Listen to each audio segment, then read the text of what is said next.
ዶግማ ማለት እንታይ ማለት እዩ? ዶግማ ማለት እንታይ ማለት እዩ? ዶግማዊ ትምህርቲ ቤተ ክርስቲያን ከመይ ዝበሉ እዮም?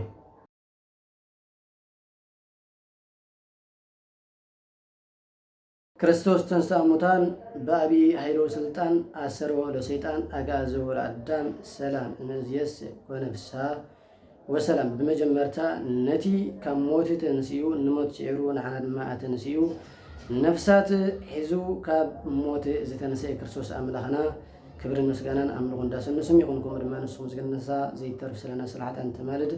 አዴና ቅድስት ድንግል ማርያም ክብርን ምስጋናን ይብፅሓ ይኮንና ኩሎም ቅዱሳን እግዚአብሔር አምላኽ ብዝሃቦም ጸጋን ማዕርግን ክብርን ምስጋናን ይብፅሓ እዮም። ሕራይ እምበር ኣብ መላእ ዓለም ዘለኹም ደቂ ቤተ ክርስቲያን ሓፈሻዊ ናይዚ መንፈሳዊ ዲዮን ጨረዊት ተኸታተልቲ ሰላም ኩሎም ዝሓነበል ኩሎም ማዕልቲ ድማ ሕፅር ዝበለ ከም ፈቅዲ እግዚአብሔር ብዛዕባ ዶግማ ክንመሃር ኢና። እስኪ ሕፅር ዝበለ ብዛዕባ ዶግማ መሰረታዊ ዝኾነ ሕፅር ዝበለ ካብ ባሕሪ ቢጭልፋ ክንመሃር ኢና ማለት ከም ፈቅዲ እግዚአብሔር ዶግማ ዝብል ዶግማ ማለት እንታይ ማለት እዩ? ኣብ ቤተ ክርስቲያን ዶግማ ዝብል ትምህርቲ ኣሎ። ዶግማ ማለት እንታይ እዩ? ካበይ ዝብገስ ዶግማ ዝብል ቃል ዶግማዊ ትምህርቲ ቤተ ክርስቲያን ዝበሃል እንታይ እዩ? ሕጂ ዶግማ ማለት እንታይ እዩ ንዝብል ዶግማ ዝብል ቃል ብመሰረቱ ካብ ዶኮይን ዝብል ቃል ናይ ግሪክ ዝወፀ እዩ። ካብ ዶኮይን ዝብል ቃል ናይ ግሪክ ዝብገስ እዩ እዚ ዶግማ ዝብል። ነዚኻ ክልተ ትርጉም ኣለዉ። እቲ ቀዳማይ ቀጥታዊ ትርጉሙ አመለኻኽታ አተሓሳስባ አዋጅ ማለት እዩ። ቀዳማይ አተሓሳስባ አመለኻኽታ አዋጅ ማለት ቀዳማይ ትርጉሙ መጀመርታ ካበይ ገሲልናዮ ካብ ናይ ግሪክ ዶኮይን ካብ ዝብል ናይ ግሪክ ቃል እንታይ ዝገብር ዝብገስ ዶግማ ዝብል ዘሎ ቃል ንዛረበሉ ዘለና ማለት። ስለዚ ክልተ ትርጉም ቃል ኢልና ቀዳማይ ትርጉም አመለኻኽታ አተሓሳስባ አዋጅ ኢልና ያለና ቀዳማይ እዚ እዩ። ከላይ ቤተ ክርስቲያናዊ ትርጉም ድማ ብቤተ ክርስቲያን ዶግማ ዝብል ቃል ሃይማኖት መሰረተ እምነት ዝብል ትርጉም ተዋሂቦሎ ማለት እዩ። እቲ ካልኣይ ድማ ብቤተ ክርስቲያናዊ ትርጉም ዶግማ ዝብል ቃል ሃይማኖት ወይ ድማ መሰረተ እምነት ዝብል ትርጉም ተዋሂቦሎ። ሓፈሻዊ ንጹር ዝኾነ ትርጉም እንተሪእናዮ ዶግማ ማለት ቃሉ ናይ ግሪክ ከም ዝበልናዮ ትርጉሙ ድማ ብዘመን ብጊዜ ዘይቅየር ዘይመሓይሽ ዘይልወጥ ዘይውሰኾ ዘይቅነሶ ዘይአርግ ማለት እዩ። ዶግማ ማለት እዚ ትርጉሙ ብዘመን ይኹን ብጊዜ ይኹን ብኩነታት ዘይቅየር ዘይልወጥ ዘይመሓይሽ ዘይውሰኾ ዘይቅነሶ ሓፂሩልካ ዘይውሰኾ ነዊሕልካ ዘይቅነሶ ብመሰረቱ ዘይመሓይሽ ከም ዘለዎ ዝኸይድ ዶግማ ማለት እዚ እዩ። ኣብ ቤተ ክርስቲያን ዘይቅየር ትምህርቲ ተባሂሉ ዝፅዋዕ ዶግማ ማለት እዚ እዩ። ዶግማ ብቤተ ክርስቲያን አስተምህሮ መሰረት ዝተሓገገ ዘይኮነስ ካብ እግዚአብሔር ቀጥታ ዝተገልጸ እዩ። ዶግማ ማለት ብቤተ ክርስቲያን አስተምህሮ መሰረት ዝተሓገገ ዘይኮነስ ካብ እግዚአብሔር ቀጥታ ዝተገልጸ እዩ። ከምዚ ስለ ዝኾነ ካይ ብማንም አካል ብሲኖዶስ እኳ ከይተረፈ ክቅየር ኮነ ክመሓሽ ኣይክእልን እዩ። ዶግማ ብሲኖዶስ እኳ ከይተረፈ ወይ ድማ ብቅዱስ ሲኖዶስ እኳ ከይተረፈ ክመሓየሽ እንታይ ይገብርኒ ኣይክእልኒ። እንታይ ዶግማዊ ትምህርቲ ቤተ ክርስቲያን ምክንያቱ ብሰባት ዝተሓገገ ዘይኮነስ ዶግማ እንታይ ኢልና ብቀጥታ ካብ እግዚአብሔር እንታይ ዝገበረ ዝተገልጸ እዩ ዶግማዊ ትምህርቲ ቤተ ክርስቲያን። እዚ ማለት ኣብ ህይወት ኮነ ኣብ ሞት ዘይቅየር አስተምህሮ ስለ ዝኾነ ዶግማ ተባሂሉ ማለት ኣብ ህይወት ይኹን ኣብ ሞት ዘይቅየር ትምህርቲ ስለ ዝኾነ ዶግማ ተባሂሉ። ሕጂ እዚ ዶግማ ዝበሃል ዘሎ ትምህርቲ ቤተ ክርስቲያን እንታይ እዩ? እስከ ካብቲ ገለ ዶግማታት ናይ ቤተ ክርስቲያን ትምህርቲ እንታይ እንተራ ተባሂሉ እስከ ገለ ነጥብታት ክንርኢ። ካብ ዶግማዊ ትምህርቲ ቤተ ክርስቲያን ቀዳማይ ነጥቢ እንተዳሪና ብዛዕባ ስላሴ ሓድነትን ሰለስትነትን ናይ ስላሴ ዝብል እዩ። ብዛዕባ ዝነበረ እዚ ማለት እግዚአብሔር ብሓድነትን ብሰለስትነትን እንታይ ዝገብር እዩ ዝምስገን እዩ ማለት እዩ። እዚ ትምህርቲ ዘይቀርኒ እዚ ማለት ከመይ እንተራ ተባሂሉ ሓድነቱ ንሰለስትነቱ ከይጠቕለሎ ሰለስትነቱ ድማ ንሓድነቱ ከይከፈሉ እግዚአብሔር ብሓድነት ብሰለስትነት እንታይ ይገብር ይምስገን ማለት እዩ። ከመይ እግዚአብሔር ብስም ብግብሪ በአካል ሰለስተ እንተልና ብባህሪ ብስልጣን ብፍቃድ ብመለኮት በጋዛዛ ናይዛ ዓለም ድማ እግዚአብሔር ሓደ እዩ። ስለዚ እዚ ትምህርቲ እዚ ከም ዘለው እግዚአብሔር ብሓድነትን ብሰለስትነትን እንታይ ዝገብር እዩ ዝምስገን እዩ። እዚ ትምህርቲ እዚ ናይ ቤተ ክርስቲያን ትምህርቲ ዶግማዊ ትምህርቲ ዘይቅየር ዶግማዊ ትምህርቲ ነዚ ድማ ቅዱስ ሲኖዶስ ይኹን ማንም አካል ክቅይሮ አይከልኒ ቅዱስ ሲኖዶስ ክንብል ከለና ናይ ቤተ ክርስቲያን ትዝለዓለ ላዕለዋይ ሓላፍ አካል ስለዝኾነ ቅዱስ ሲኖዶስ እኳ ነዚ ትምህርቲ ክቅይሮ አይገብርኒ አይክልኒ እግዚአብሔር ብሓድነት ይመስገን ብሰለስትነት ድማ እንታይ ይገብር ይመስገን ማለት እዩ ቀዳማይ እዚ የዶግማዊ ትምህርቲ ቤተ ክርስቲያን ሓድነትን ሰለስትነትን ናይ ስላሴ ዝብል ማለት እዩ ካልኣይ ብዛዕባ ስጋዊ ክርስቶስ ወይ ድማ ፍጹም ሰብ ፍጹም አምላኽ ዝብል እዚ ማለት ከመይ እንተዳ ተባሂሉ እግዚአብሔር ወይ ድማ ክርስቶስ አምላኽና ኣብ ቤተ ክርስቲያንና ፍጹም አምላኽ ፍጹም ሰብ ተባሂሉ እንታይ ዝገብረሉ ዝንገረሉን ዝማሃረሉን እግዚአብሔር ወይ ድማ ክርስቶስ አምላኽና ፍጹም አምላኽ ከምኡ ድማ ፍጹም ሰብ ከመይን ዝብል ክርስቶስ ኢቲ ነቲ በዓል ዝፈረደ ፍርድ በዓል ተሰኪሙ ናብ ምድሪ መፂኡ ካብ ቅድስት ድንግል ማርያም ተወሊዱ ንኣዳም ኣድሒንዎ ኢልና ስለዚ ክርስቶስ ኣብቲ ዝመፀሉ እዋን ንኣዳም ከድሕን ፍጹም ሰብ ነይሩ ብድሕሪኡ ግን ነገረ ድሕነት ፈፂሙ ምስ ዓረገ ግን ፍጹም ኣምላኽ ኣይነበርን ኢና ስለምንታይ እንተራ ተባሂሉ ተዋህዶ ሓንሳብ ምስ ተፈፀመ እንታይ ይገብርኒ ኣይፈላለን ተዋህዶ ሓንሳብ ምስ ተፈፀመ ኣይፈላለን ክርስቶስ ነዞም ክልተ ባህርያት እንብሎም እዩ ኣተዓሪቑ ፍጹም ሰብ ፍጹም ኣምላኽ ኮይኑ ነየኖት ንዝብል ካብ ክልተ ባህሪ ናብ ሓደ ባህሪ ካብ ክልተ ኣካላት ናብ ሓደ ኣካል መፂኡ ነዞም ክልተ ባህርያት እዚኦም ብምትዕራቕ ሓደ ኣካል ሓደ ባህሪ ኢላ ቤተ ክርስቲያን እንታይ ትገብር ተስተምር ስለዚ ኣብ ዘመነ ስጋዊኡ ፍጹም ሰብ ንብሎ ኢና ብድሕሪኡ ምስ ዓረገ ግን ፍጹም አምላኽ ኢና ንብሎ ተባሂሉ እዚ ክልተ ትምህርቲ እዚ ተፈላለዩ ኣብ ቤተ ክርስቲያን ኣይመሃርኒ እንታይ ዳ ፍጹም አምላኽ ፍጹም ሰብ ክርስቶስ ስጋ ናይ ድንግል ማርያም ክለብስ ከሎ ስጋ ናይ ኣዳም ለቢስ ንኣዳም ከድሕን እንከሎ መለኮት ብኣካለ ስጋ መለኮት ብምኽንያት ስጋ መከራ ተቐቢሉ እኳ እንተበልና ግን መለኮት በይኑ ኣይንብልና ስለምንታይ መለኮት ኣይጭበጥን እዩ ኣይደሰስኒ ኣይተሓዝኒ ረቂቂ ኣይሄረምን እዩ ስጋ ጥራይ ተሃሪምን ተዳኢልና ከማን ስጋ ማለት ስጋ ድንግል ማርያም ለቢስ ክርስቶስ ተባሂሉ ሰብ ንሰብ ከድሕን ስለዘይክእል ስጋ ጥራይ ተሃሪሙ ኣይንብልኒና ማለት እዩ ሰብ ንሰብ ከድሕን ስለዘይክእል ንክርስቶስ ሰብ ጥራይ ተዳኢልናዮ ሰብ ንሰብ ከድሕን ኣይኽእልን እዩ ወይ እንተዳ ተባሂሉ መላእክት እኳ ንባዕሎም ነቢያት እኳ ንባዕሎም መስዋዕት ኦሪት እኳ ንባዕሉ ንኣዳም ከድሕነ ስለዘይከኣለ ድሓን መስዋዕት ኦሪት መላእክት ንግደፎሞ ነቢያት እኳ ከድሕንዋ ይከኣሉ ነቢያት ሰባት እዮም ንኣዳም ከድሕንዋ ይከኣሉ ስለዚ እቲ ንኣዳም ዘድሓነ ክርስቶስ ሰብ ጥራይ እንተራኢልና ሰብ ንሰብ ከድሕን ኣይኽእልን እዩ ስለዚ ክርስቶስ ማለት ፍጹም ሰብ ፍጹም ኣምላኽ ተባሂሉ ዝንገረሉ እዚ ምስጢረ ስጋዊ ናይ ክርስቶስ ትምህርቲ ኣብ ቤተ ክርስቲያን ደግማዊ ትምህርቲ እዚ ትምህርቲ ዘይቅየር ትምህርቲ ማለት እዩ ካልኣይ ደግማዊ ትምህርቲ ቤተ ክርስቲያን እዚ እዩ ቤተ ክርስቲያን ነዚ ኣፅኒዓ ሒዛቶ እንታይ ትገብራላ ትምህርቲ ሓዙ ዋላ እቲ ዝለዓለ ኣካል ናይ ቤተ ክርስቲያን ሓላፍ እኳ እንታይ ገብረኒ ኣይቅይሮኒ መን ላዕለዋይ ኣካል ሲኖዶስ እኳ እንታይ ገብረኒ ኣይቅይሮኒ እዚ ትምህርቲ እዚ ማለት እዩ ሳልሳይ ምስጢረ ጥምቀት ዝብል ምስጢረ ጥምቀት እዚ ማለት ጥምቀት ኣብ ቤተ ክርስቲያን ኣይትድገም እያ ዝብል እዚ ትምህርቲ እዚ እውን ደግማዊ ትምህርቲ እዚ ድማ ኣብ ኤፌሶን ምዕራፍ 4 ቁፅሪ 5 እኳ እንተዳሪናዮ ቅዱስ ጳውሎስ ንሰብ ኤፌሶን ክፅሕፈሎም ከለን እንታይ ኢልዎም ሓደ ግዜ ኣሃቲ እምነት ወኣሃቲ ጥምቀት ኢሉ ሓደ ጎይታ ሓንቲ እምነት ሓንቲ ጥምቀት ኢሉ ስለዚ ጥምቀት ኣይትድገምነ ጥምቀት ኣይትገብርኒ ኣይትድገምኒ ኣብ ቤተ ክርስቲያን ሰብ ሓንሳብ ምስ ተጠመቐ ካልኣይ ግዜ እንታይ ይገብርኒ ኣይጥመቐ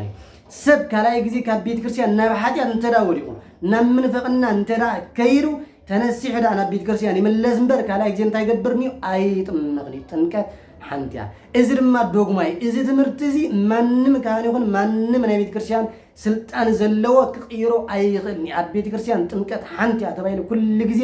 ዝንገርላ ኣሃቲ ጥምቀት ንብላ እውን ነዚ ማለት እዩ ኣሃቲ ጥምቀት ቅዱስ ጳውሎስ እዚ ስለ ዝኾነ ንሰብ ኤፌሶን ሓደ ግዜ ኣሃቲ እምነት ወኣሃቲ ጥምቀት ኢልዎም ማለት እዩ ስለዚ ጥምቀት ኣብ ቤተ ክርስቲያን እንታይ ይገብርኒ ኣይድገምኒ ንጹር ዝኾነ ደግማዊ ትምህርቲ ናይ ቤተ ክርስቲያን እዚ እዩ ካብቲ ድማ ንብሎ እዚ ሳልሳይ ሓደ እዚ እዩ ማለት እዩ ራብዓይ ናይ ጎይታናን ኣምላኽናን መድሓኒናን ኢየሱስ ክርስቶስ ቅዱስ ጎን ክብር ዶምን ናይ ክርስቶስ ምዃኑ እዚ ድማ ኣብ ዮሐንስ ወንጌል ምዕራፍ 6 ቁጥሪ 54 ስጋይ ዝበልዕ ደመይ ሰተይ ናይ ዘላለም ህይወት ኣለዎ ኢሉ ክርስቶስ ባዕሉ ስለዚ ስጋን ደምን ናይ ክርስቶስ ምዃኑ ሓቀኛ ህይወት ምዃኑ እውን ደግማዊ ትምህርቲ ቤተ ክርስቲያን ኣይቅየርኒ ብዘመን ኣይቅየር ብኩነታት ኣይልወጥኒ ክርስቶስ ኣብ ዝነበረሉ ግዜ ክሳብ ሕጂ ስጋን ናይ ክርስቶስ ክንወስድ ንኽእል ኢና ሕጂ ግን ዳሕኒ ትረፈና ተባሂሉ ቤተክርስቲያን እዚ ትምህርቲ ዝታይገብርና ኣይቀየርኒ ስጋን ናይ ክርስቶስ ቀጻሊ ዝውሰድ ቀጻሊ ዝፍንተት ስጋን ናይ ክርስቶስ ኣብ ቤተክርስቲያን ዘይቀየር ትምህርቲ ደግሞ ቤተክርስቲያን ሓደ ድማ እዚ ማለት እዩ ሓሙሻይ ብዛዕባ ድንግል ማርያም ጥንተ ኣቡሰ ከም ዘይብላን ወላዲት ኣምላኽ ከም ምዃናን ከምኡ ድማ ኣመላዲት ምዃናን እዚ እውን ደግሞ ትምህርቲ ቤተክርስቲያን ድንግል ማርያም ጥንተ ኣቡሰ ይብላን ኢላ ተኣምን ንድንግል ማርያም ኣዳ ኣምላኽ ምዃና ተኣምን ንድንግል ማርያም ኣመላዲት ምዃና እንታይ ትገብር ተኣምን መን ቤተክርስቲያን ስለምንታይ እንተዳ ተባሂሉ ድንግል ማርያም ብትኽክል ጥንተ ኣቡሰ ይብላን ኣብቲ ዝኸፈ ዘመን ኣብቲ ዓለም ጸልሚታት ሁሉ ዝነበረት ዘመን ኣብቲ ኣሻኹ ዝነበረሉ ዘመን ብሓጢያት ምኽንያት ሓንቲ ዕምበባ ሽሻን ዝነበረት ኣብቲ ዘመን ንስኳ ድንግል ማርያም ኢሉ ቅዱስ ሰሎሞን ገሊጽዋ ኣሎ ስለዚ ጥንተ ኣቡሶ ዘይብላ ሕፍቲ ዘይብላ ሓጢያት ዝበሃል ዘይለገባ ንጽሕቲ ኣደ ካብ ደቂ ሰባት ሓንቲ ድንግል ማርያም እያ ነዚ ድማ ቤተክርስቲያን ሙሉእ በሙሉእ ተኣምነሉ ኖ ቅዱስ ናይ እግዚአብሔር መልአክ ቅዱስ ገብርኤል ናብ ሓንቲ ድንግል ተላኺ ዝብላ ቅዱስ ኣብ ሉቃስ ወንጌላዊ ናብ ሓንቲ ንጽሕቲ ድንግል ተላኺ ዝብል ናብ ንጽሕቲ እኖ ምልዕተ ጸጋ ይዝማ ምልዕተ ጸጋ ማለት ድማ ጉድለት ዘይብላ ስለዚ ሙሉእ ዝኾነ ሰብ ጎደሎ ይትብሎን ኢኻ ስለዚ ምልዕት ያ ብምንታይ ብሁሉ ቅድስት ያ ብንጽህና ብቅድስና ድንግል ማርያም ብሁሉ እንታይ ቅድስት ያ ከምኡ ድማ ድንግል ማርያም ወላዲት ኣምላክ ንክርስቶስ ዝወለደት ድንግል ያ ንስጥሮስ ድንግል ማርያም ኣምላኽ ኣይወለደትን ሰብያ ወሊዳ ክብል እንከሎ ቅዱስ ቄርሎስ ክምልሰሉ እንከሎ እንታይ ዝብል ድንግል ማርያም ንሳስ ትየተኮስ ወይ ድማ ተኣደኮስ ያ ንሳ ወላዲት ኣምላኽ እምበር ወላዲት ሰብ ኣይኮነትን ኢሉ ቅዱስ ቄርሎስ ንንስጥሮስ ዝረትዖ ማለት እዩ እዚ ክሕደት ዝምሰምፀ ንስጥሮስ ድንግል ማርያም ወላዲት ሰብ እምበር ወላዲት ኣምላኽ ኣይኮነትን ምስ በለ ቅዱስ ቄርሎስ ድማ ትመልስ እንታይ ነይሩ ንሳስ ትየተኮስ ወይ ድማ ተኣደኮስ ትየተኮስ ማለት ቃሉ ናይ ግሪክ ኮይኑ ወላዲት ኣምላኽ ማለት እዩ ንሳስ እንታይ ኢሉ ወላዲት ኣምላኽ ኢሉ ኣምላኽ ከም ዝወለድ ኣዳ ኣምላኽ ምዃና ቅዱስ ቄርሎስ መስኪርላ እዚ ጥራይ ኣይኮነን ኣብ መጽሓፍትና ብዙሕ ግዜ ቅድስት ድንግል ማርያም ኣዳ ኣምላኽ ምዃና ይንገረና ኩላትና ንፈልጦ ኢና ማለት እዩ ስለዚህ ድማ ዘይቅየር ትምህርቲ ናይ ቤተክርስቲያን እዩ ከምኡ ድማ ድንግል ማርያም ኣመላዲት እያ ወደ ወይን ቻልዎ እናበለት ድንግል ማርያም ዮሐንስ ወንጌል ምዕራፍ 2 ዘሎ ወይንም ዝተወደ ኣብ ቀና ዘገልላት ለመንገላሪና ያ ወይን ቻልዎሙ ወይንም በሬ ብሎ መንግድ ብልከላ ድንግል ማርያም ኣብ መስቀል በሐደራ ቢድ ዮሐንስ ለመላ ዓለም ወይ ድማ አነስተውበት አደያ አመላዲት ያ ድንግል ማርያም ለማኒት ያ ድንግል ማርያም ነባይት ያ ድንግል ማርያም ጸላይት ያ ድንግል ማርያም ስለመንተራ ተባይል ስለሐጣን ስለድቅ ሰባት ስለማንም ፍጡር ተማልድ ሓንቲ ቅድስት አደ ክርስቶስ ዝመረጻ እግዚአብሔር ዝመረጻ ሓንቲ ቅድስት ድንግል ማርያም ያ በንጽህና ዝዳረጋ ዘላደ በቅድስና ዝዳረጋ ዘይብላ ፍጥርት ሓንቲ ቅድስት ድንግል ማርያም ያ መላእክት ከማን አበር ተረኺቦን ከም መላእክት ሳጥና ያለ መላእክ ነይሩ ወዲቁ መላእክት ከማን አበር ተረኺቦም እነሆ ዛ ድንግል እዚያ ግን አበር ዘይተረኸበ ሓንቲ ከፍጥረታት ዓለም ቅድስት ድንግል ማርያም ያ እዚ ደግሞ ትምህርት ቤተ ክርስቲያን ዝተደምደመ ትምህርት ቤተ ክርስቲያን ድንግል ማርያም ንጽሕቲ ድንግል አድያ ማለት ስለዚህ እዚ ነባዓሉ ደግሞ ትምህርት ቤተ ክርስቲያን ዘይቅየር ትምህርት ቤተ ክርስቲያን ድንግል ማርያም ነዚያ ታምኑ ካል ብዙሓት እኮ እንተብሉ ንሕና ግን መጽሐፍ ቅዱስና ሊቃውንትና ቤተ ክርስቲያንና ተስተምሮ ትምህርቲ ዶግማ ዘይቅየር ትምህርት ዘይልወጥ ትምህርት እዩ ወድንግል ማርያም ኣብቲ ግዜ ንሱ ተማልድ ነራ ለምግና ይተማልኛ ተባይሉ አይቅየርኒ ወድንግል ማርያም ቀደም ሰን አምላክ ወልዳ ብድሕሪ ግን ሰማይ ወልዳ ተባይሉ አይነገርኒ ወድንግል ማርያም ቀደም ሲጥ እንታ አቡሰ ይነበራ እንደ ሐግን እንታ አቡሰ መጽይዋ ይተባይሉ አይነገርላኒ ስለዚህ እዝነባሉ ደግሞ ትምህርት ቤተ ክርስቲያን ናይ መወዳታ እንተዳሪና ብዛዕባ ቅዱሳን መላእክት አይወልዱንም አይዋለዱንም እዚ ድማ ደግሞ ትምህርት ቤተ ክርስቲያን ቅዱሳን መላእክት አይወልዱንም አይዋለዱንም እዝማ ደግሞ ትምህርት ቤተ ክርስቲያን ስለምንታይ እንተራ ተባይሉ ቅዱሳን መላእክት ረቂቃን ቅዱሳን መላእክት በአይን ስጋ ከራይ ዘይክሉ መላእክት ወይ ድማ ፍጡራት ቅዱሳን መላእክት እማ ሀባ አለቦ ሀቡ በከምሳሌ ካብዚ ምባርና ምባር ሰፈጡ መላእክት እኖን ሰበት ድማ አብቲ እግዚአብሔር አምላክ ዘአዘዞም ዘድሕኑ ረቂቃን መናፍስት ስለዚህ ቅዱሳን መላእክት ስጋ ስለ ዘይለብስ ቅዱሳን መላእክት አይወልዱን አይዋለዱን አይእቱን አይታታቱን ነዙካ በወንጌልና ተዳሪና ወንጌል ማቴዎስ ምዕራፍ 12 ዘለን ተዳሪናዮ ኖ ሰድቃውያን ንክርስቶስ ክፍትነ ወይሎም ወይ ድማ ከሐት ወይሎም ሞት ይብለና ማቴዎስ ወንጌል ምዕራፍ 12 ካብ ቁጥሪ 29 ክሳብ 30 ዘለን ተዳሪናዮ ሓፈሻወት ወንጌል ነንቦ እንታይ ዝብል ነው በት ጊዜት ድማ ሰዱቃውያን ናብ ክርስቶስ መፅዮም ኦ ጎይታ ሙሴሲ ሓንቲ ሰበይቲ ምስ ተመርዓወት ከይወለደት ከላ ሰብያን ተዳመይቱስ ሰብያን ተዳመይቱሲ ኖ ሓውነት ዝመተ ይውረሳ ይብል ነይሩ ስለዚ ሓንቲ ሰበይቲ ብዙሓት ሰውቴት እያ ነይራ 7 ሰውቴት ኣብ መወዳታ ድማ 7 እዮም ከይወለዱ መይቶም ኣብ መወዳታ ብግዚአትን ሲያ እዛ ሰበይቲ እዚኣሲ ናይ ሞኖም ክትከውን እያ ድሕራይ ግዜ እዛ ሰበይቲ እዚኣ ናይ ሞኖም ክትከውን እያ ኢሎም ሓይቶም ይብለና ክርስቶስ እንታይ ዝብል ሸ እንታይ ዝምልሰሎ ንመጽሐፍትን ሓይላ አምላኽን ብዘይ ምፍላጥኩም ትጋገያለኹም ይሉ ደቂ ሰባትስ ይብሎም ሸ ደቂ ሰባትስ ድሓር ከም መላእክትዮም ኣብ ሰማያት ወይ ድማ ብግዚአትን ሲያ ከም መላእክትዮም ኣይወልዱን ኣይወላለዱን እዮም ኣይምርዓውን እዮም አይመራዓውን አየቱን አይጣጣቱን ከመላእክትዮም መላእክትማት ኩሉ ጊዜ ቅዱስ ቅዱስ ቅዱስ ነው ለእግዚአብሔር ዘመስግነው ወይ ድማ ንስላሴ ዘመስግነው ስለዚህ ድሓር ኣብ ግዚአትን ሲያዚ ደቂ ሰባት ምስ እግዚአብሔር ምስ መላእክቲ ኮይኖም ንእግዚአብሔር ዘመስግነው ምስ እግዚአብሔር ኮይኖም ምስጋና ዝምገቢዮም ይሉ ይምልሰሉ ማለት ስለዚህ መላእክቲ ከም ዘይወልዱ ከም ዘይወልዱ ዝድማ ፍጹም ዝኾነ ትምህርቲ ዶግማዊ ናይ ቤተ ክርስቲያን ትምህርቲ ማለት እዩ ካለ ብዛዕባ ጻድቃን ሰማዕታት አመላድነቶም ቅብሉ ከም ዝኾነ ጻድቃን ሰማዕታት ቅዱሳን ብመሮም አመላድነቶም ቅብሉ ከም ዝኾነ መጽሐፍ ቅዱሳዊ ትምህርቲ ዶግማዊ ትምህርቲ ድማ ቅዱሳን የማሉዲዮም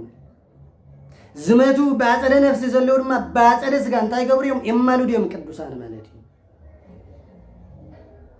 እዚ ድማ ናይ ቤተ ክርስቲያን ትምህርቲ እዩ ካለ ስለ ቅድስት ቤተ ክርስቲያን ምስጢራታ ቅድስት ቤተ ክርስቲያን ምስጢራት አለው እዞም ምስጢራት ዚያቶም ዶግማያም አይቅዮርኒም አይጠፍኒም ጥምቀት ኣብ ቤተ ክርስቲያን ግድን ሓደ ህፃን ገጥምቕ ሓደ ሰብ ገጥምቕ ውልድነት ክረክብ ክውለድ ካብራቕ ስላሴ ግድን ቁርባን ክወስድ ናይ ህይወት ዝኾነ ምግብ ክወስድ ግዴታ እዩ ሜሮን ክቅባእ 36 ክፍለ አካላት ክቅባእ ግድን ቅባ ቅዱስ ክቅባእ ብስጋን ዝሓነ ቅባ ቅዱስ ክቅባእ እዚ ግድነት ትምህርቲ ቤተ ክርስቲያን ዶግማ እዩ ሰብ በሓጃን ተዳወዲቁ ተነስዕና በእግዚአብሔር ክመለስ ብካህን ክነሳሕ ክነብዕ ትምህርቱ ቤተ ክርስቲያን እዩ ዶግማ አይቅየርም ዘመን ሐዋርያት ይልየና ይነሩ ክህነት ሕጅግና ይልየና እንተባይላ ቤተ ክርስቲያን አይንገርም ክህነት ንዘላለም ስለዚህ እዚ ድማ ዶግማው እንታይ ናይ ቤተ ክርስቲያን ትምህርቲ እዩ ማለት እዩ ስለዚህ ኢዞም አብላዓሊ ዝራኔዮም ኣብ ቤተ ክርስቲያንና ቅዱስ ሲኖዶስ ከይተረፈ ክቅይሮም ኮነ ከመሓይሾም በፍጹም ታይገብርኒ አይክእልኒ በፍጹም ታይገብርኒ አይክእልን እዩ ማለት እዩ ምናልባት ግን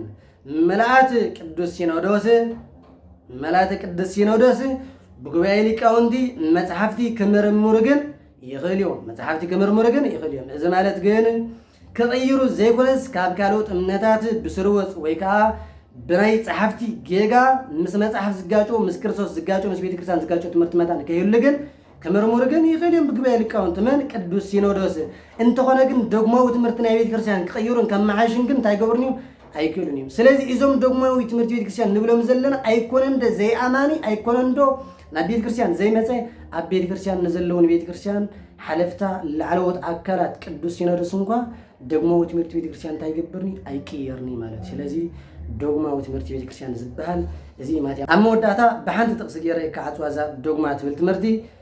ኣብ ገላትያ ምዕራፍ 1 ቁጥር 8 ተዳሪና ቅዱስ ጳውሎስ ንሰብ ገላትያ እንታይ ኢሎም ብዘይካን እዚ ንሕና ስበኽናልኩም ካብ ሰማይ ዝመፀ ካል መልአኽ እንተራዘ ይኹልኩም እዚ መልአኽ ዝታይ ይኹን ኢሎም ውግዝ ይኹን ኢሎም እዚ ማለት ማለት እዩ ንሰብ ገላትያ ከም ዝብሎም ከሎ